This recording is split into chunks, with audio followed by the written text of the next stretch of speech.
Oke, assalamualaikum warahmatullahi wabarakatuh. Semangat pagi teman-teman. Hari ini IHSG-nya naik 1,24%, 99,86 poin ya, 8.131. Dan movernya kalau dilihat secara value masih ada di bumi. Wow, luar biasa 2,53 T. Kemudian BBCA, BMRI, BBRI, Dewa, Bufa, Antam, Telkom, Emas, BRMS, Pani, PTRO, ASI. Kita lihat Antam, hari ini merah dikit.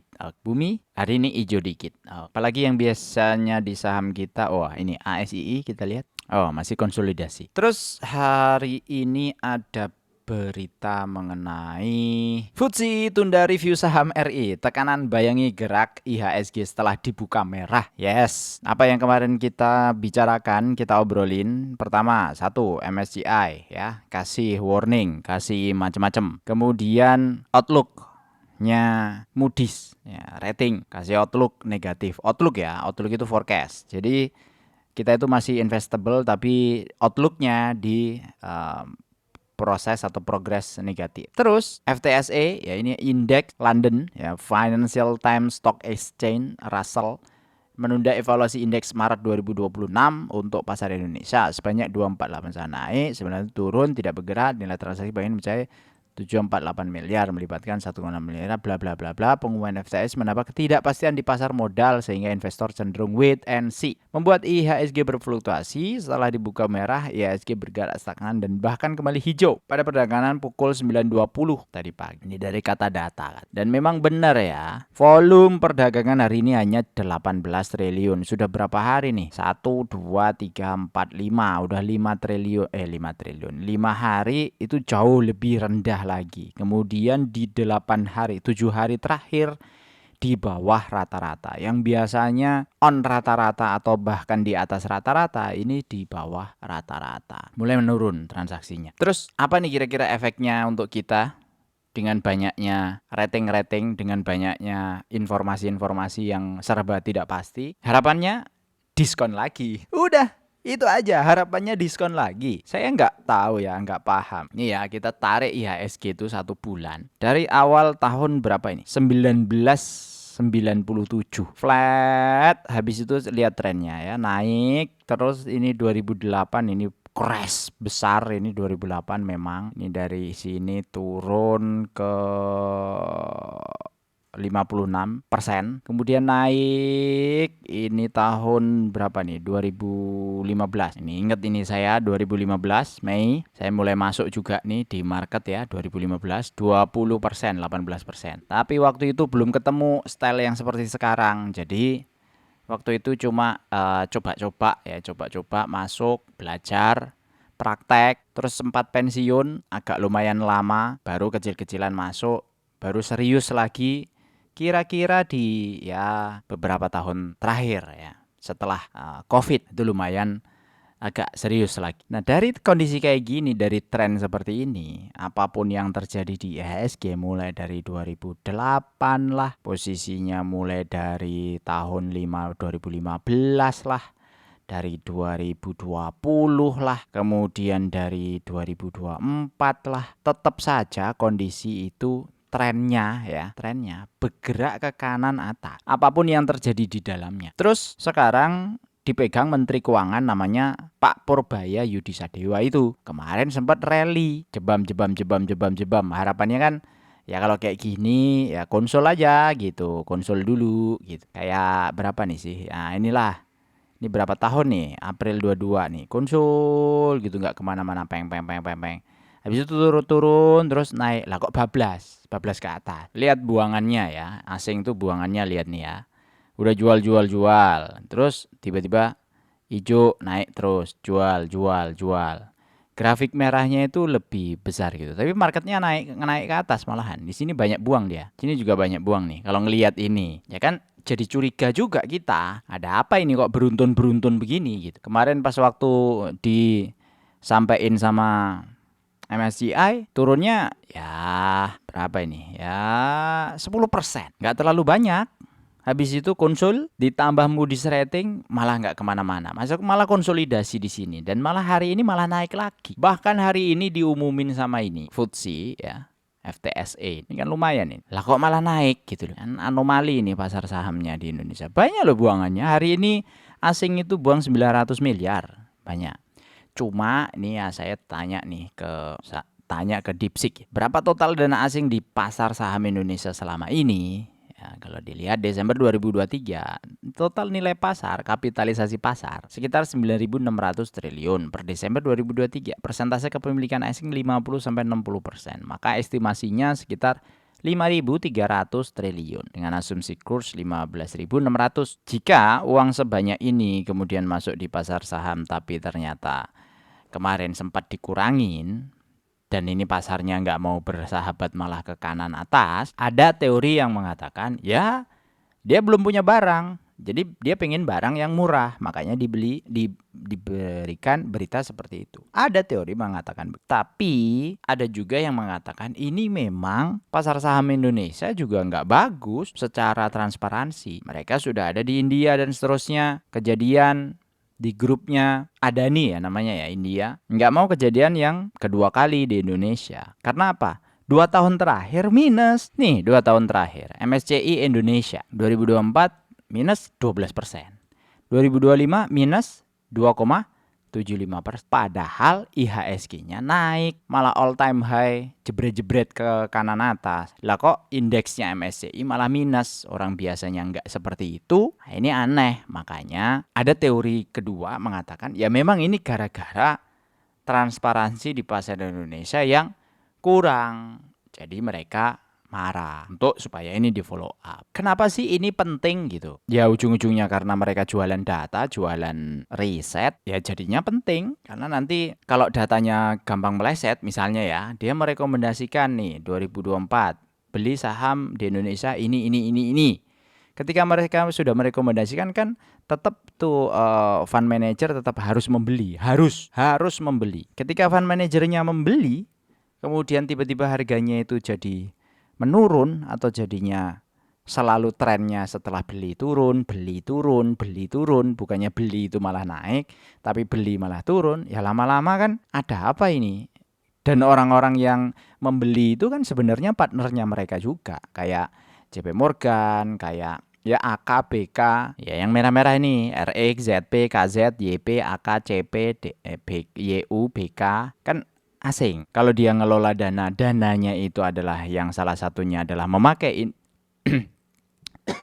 indeksnya MSCI, terus tiba-tiba jadinya turun, ya jelek. Hasilnya itu jelek gitu loh. Kalau hasilnya jelek ya nanti data-datanya jadinya nggak bisa dipakai gitu. Walaupun porsinya di Indonesia itu kecil, cuma 1, sekian persen. Kabarnya 1,2%. Kecil dibandingkan seluruh dana yang dikelola sama dia. Bahkan dinolkan pun atau ya kalau segitu tuh kan drawdown aja, kayak kemarin drawdown 1% itu nggak ada efeknya. Saking besarnya dana kelolaan mereka. Nah sekarang dengan munculnya yang FTSE menunda review, kalau ada terjadi kepanikan pasar untuk saham-saham yang dirasa murah, saatnya lah. Tentu dengan disclaimer, nggak bisa tiba-tiba kita ambil cap-cip-cup. Kalau asing pegang barangnya banyak, kemudian dia ternyata keluar terus-terusan, intinya kira-kira siapa yang siap nampung? Maksud saya daripada Anda itu beli di harga yang lebih tinggi, kan mending beli di harga yang lebih rendah supaya dapat yield yang lebih baik. Tapi cara hitungnya tetap dari yield dulu kan gitu. Contoh, ini ada pertanyaan ya kan. Bang, salah nih. Bang, Cita, bahas Cita dong. Nah, contoh Cita. Cita posisinya kayak gini, naik, turun. Terus naik, ini turun. Naik, ini turun. Konsul lagi nih, konsul di sini. Volume tiba-tiba gede, tiba-tiba turun. Ini sebenarnya nggak terlalu bagus ya untuk kita maintain, itu nggak terlalu bagus. Tapi apa yang bisa kita lihat dari pergerakannya Cita ini? Satu, cek dividen dulu dong. Harga 4.430. Potensi dividennya berapa? Nah, dia punya EPS 682. Dividen PE rasio 55. Cek Cita Mineral ya, 682 ya. Ambil yang terendah aja, 682. Kemudian payout rasionya tahun lalu 52, tahun sebelumnya 64, tahun sebelumnya lagi 55%. Kemudian 38. Ini sangat fluktuatif lah. Kita ambil 50 aja, 55 ya. Tadi sesuai dengan kondisi ini, 55%. Potensi berapa? Ya 8,5%. 375. Dia sudah bagi 328 di tahun 2024 dan bagi 117 di tahun 2023. Artinya range-nya ini gede banget, ini jauh nih sebenarnya. Ada potensi juga resiko kalau dia 2025 ternyata cuma bagi 100-an. Taruhlah 200 gitu, 200 ya cuma 4,5%. Tapi kan kita bisa ngomongin di sini payout-nya nih. Payout ini sudah cukup konservatif 55 itu. 45 dipakai untuk pengembangannya dia, 55 dibagikan ke investor. Dengan 55 kalau EPS-nya 682 maka 375.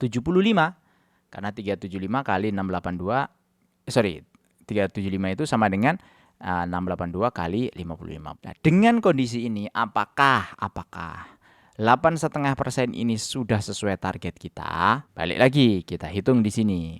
Seandainya saya nyangkut, terus Cita itu bagi dividen 8,5% per tahun, apakah saya happy? Kan gitu ya. Nah, kalau disimulasi selama 25 tahun dengan 8,5%, posisi itu belum, dividen yang diterima itu belum melewati target merah. Kalau mau melewati target merah, minimum adalah 8,9%. Kita buletin yang paling gampang adalah 9% per tahun. Jadi kalau kita punya yield 9% per tahun nyangkut nih di Cita, taruhlah misalnya 5% dari Porto atau 10% dari Porto. Kita tinggalin floating loss, tidak kita cut loss, kita tinggalin amit-amit misalnya. Turun nih harganya dari 4.400 menjadi misalnya jeblok-jebloknya itu turun 50% nih, 2.320. Tapi kita nggak all in di sini ya. Taruhlah misalnya masuk 10% Porto bertahap ya, dari 5% dulu atau 3% dulu, 6%, 9%, 10% misalnya. Ya, 6% terus langsung 10% misalnya. Terus tiba-tiba suatu saat dia drop 52. Kita nggak cut loss karena belum dapat dividen misalnya. Itu kita ada uang tunggu senilai ini tadi. 8,5%. Atau kalau kita dapat di 9%, paling tidak saham yang tadi itu satu porsi tadi itu ya, 10% Porto tadi itu ya, itu nggak merusak psikologis gitu. Kita singkirkan dulu, sampingkan dulu, fokus lagi yang 90% alokasi dana kita pakai untuk saham-saham yang berpotensi lebih baik mendapatkan return-nya daripada Cita tadi. Atau kalau sudah cukup bisa di average down, bisa juga di average down. Jika saham-saham kita itu posisinya seperti itu, resikonya jadi lebih kecil. Jadi kembali lagi kita balik lagi ke kondisi awal, bahwa tugas utama kita di pasar modal itu adalah bertahan dulu. Karena paling enak di pasar modal itu kalau bisa bertahan. Bayangin Anda dapat yield lebih dari deposito, liquid, berapapun angkanya bisa dimakan, berapapun tuh maksudnya kalau kekuatan retail ya. Anda punya 10 miliar aja bisa dimakan gampang sekali. Di Cita aja satu hari 4,44 billion. Atau 4,4 miliar transaksinya. Dan buat retail-retail seperti kita punya misalnya 10 miliar itu gede. Kenapa saya bilang gede? Dari sini ini cuma 2 miliar aja, kondisinya 19%. Contoh misalnya ini jangan 2 juta misalnya, 10 juta. Tuh, udah 13 miliar nih tahun ke-25. Bayangin kita punya dividen menerima itu 1,1 miliar per tahun. Dibagi 12, 97 juta per bulan. Kalau Ko Handri bilang kan 50 juta per bulan aja lu udah financial freedom, atau 500 juta setahun itu sudah financial freedom. Dan memang betul kalau untuk kondisi ekonomi Anda di Jogja dapat dividen 50 juta per bulan, udah foya-foya terus tiap hari. Itu di Jogja loh, kota besar. Saya dari Jogja, saya tahu Jogja itu seperti apa. Bukan aslinya dari Jogja, tapi saya lama di Jogja, dulu sekolah di Jogja, kuliah juga di Jogja, tahu betul. Sekarang mungkin agak berubah, iya, tapi kalau pegang 50 juta sebulan sangat-sangat cukup. Bahkan untuk membiayai anak-anak pun cukup, sangat untuk orang normal. Apa itu normal Bang? Ya normal aja, normal kehidupan normal. Enggak trip luar negeri setiap bulan, enggak golf setiap minggu, normal aja. Jadi gitu ya. Hari ini saya nggak tahu ini temanya, pokoknya pengen ngomong saja harian. Terus ada 1-2 jawab pertanyaan, ya sudahlah ini jawab Cita. Kemudian bahas Akro, Bang Akro, kenapa sampai 700 lebih payout dividen, apa nggak rugi besar? Enggak. Akro kasih payout segitu, rugi besar dari mana ya? Nggak bakal rugi. Rugi dari mana orang yang punya ini Chung Taesung ini, Pak Chung Taesung ini punya 78,4% kok. Waktu itu yang mana ya? Yang ini ya, bener ya? 7,5 miliar ya, atau 9 miliar ini ya. Taruhlah 10 miliar lah yang dibagiin ya gitu ya. Pemiliknya kan dapat 78%, berarti 7,8 miliar dia punya.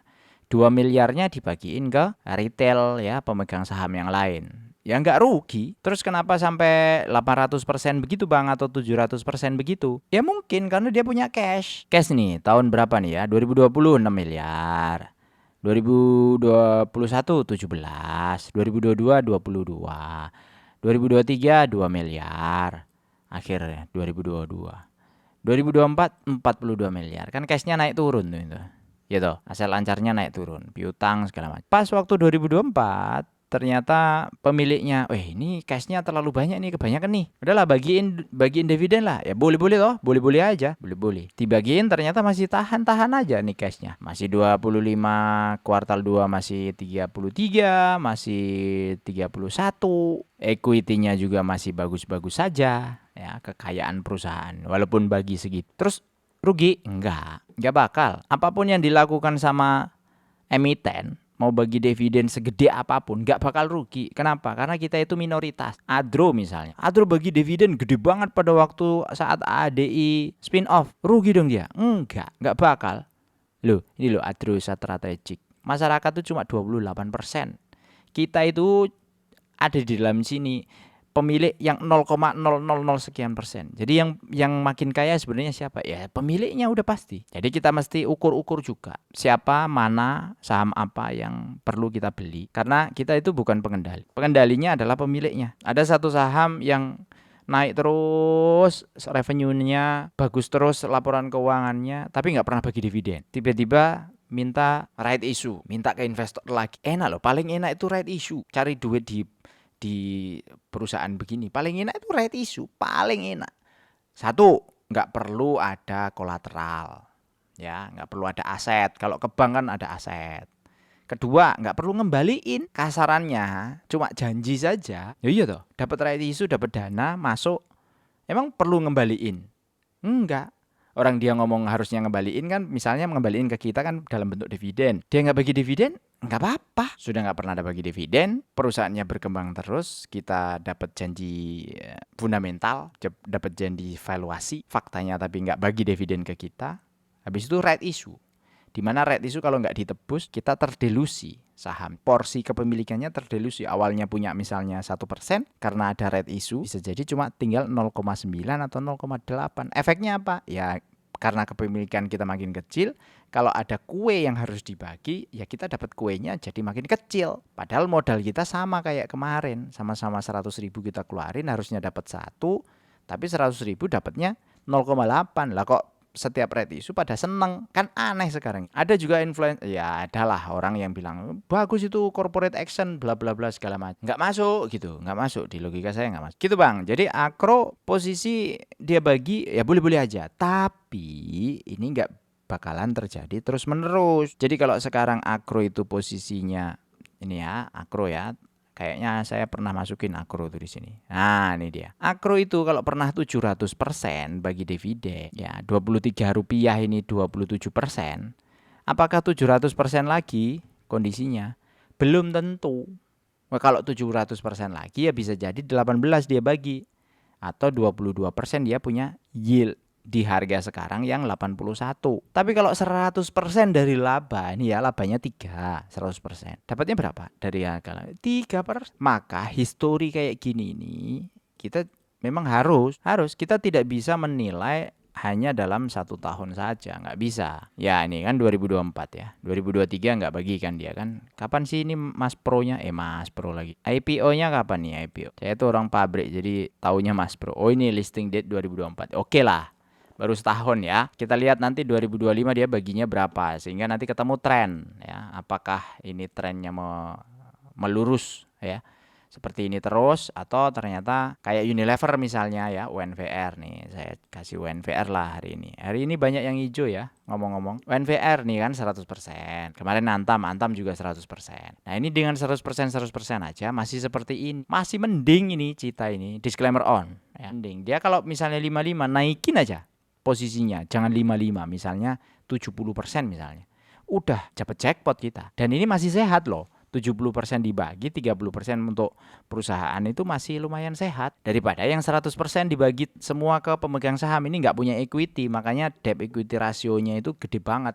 Apalagi kayak LPPF itu gede banget karena equity-nya nol. Maksudnya bukan nol, maksudnya equity-nya itu nggak bisa berkembang.